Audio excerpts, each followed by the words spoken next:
मनुस्मृतीमधील अध्याय हा शालेय पाठ्यपुस्तकात आणला जातोय।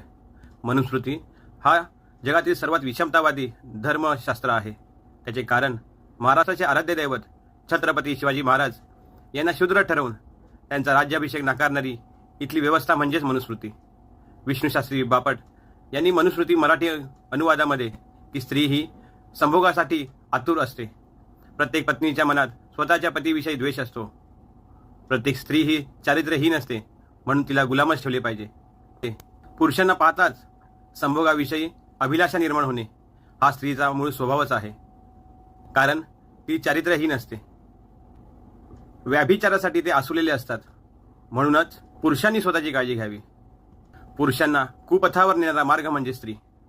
असे आणि अनेक स्त्रियांविषयी आणि शूद्रांविषयी वादग्रस्त वचने या मनुस्मृतीत आहेत।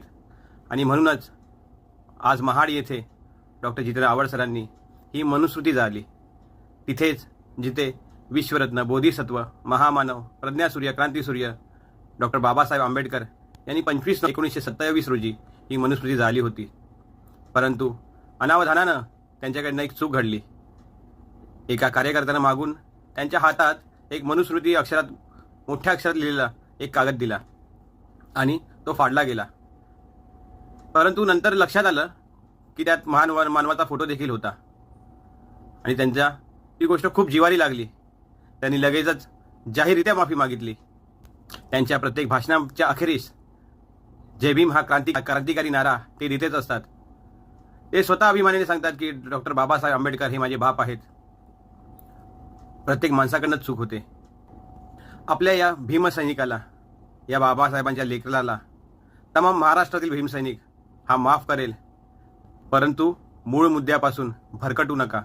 शालेय पाठ्यपुस्तकातील ही मनुस्मृती हे आणण्याचं जे काम चाललंय ते मनुवाद्यांच्या विकृती विचारसरणीला वेळीच ठेचलं पाहिजे।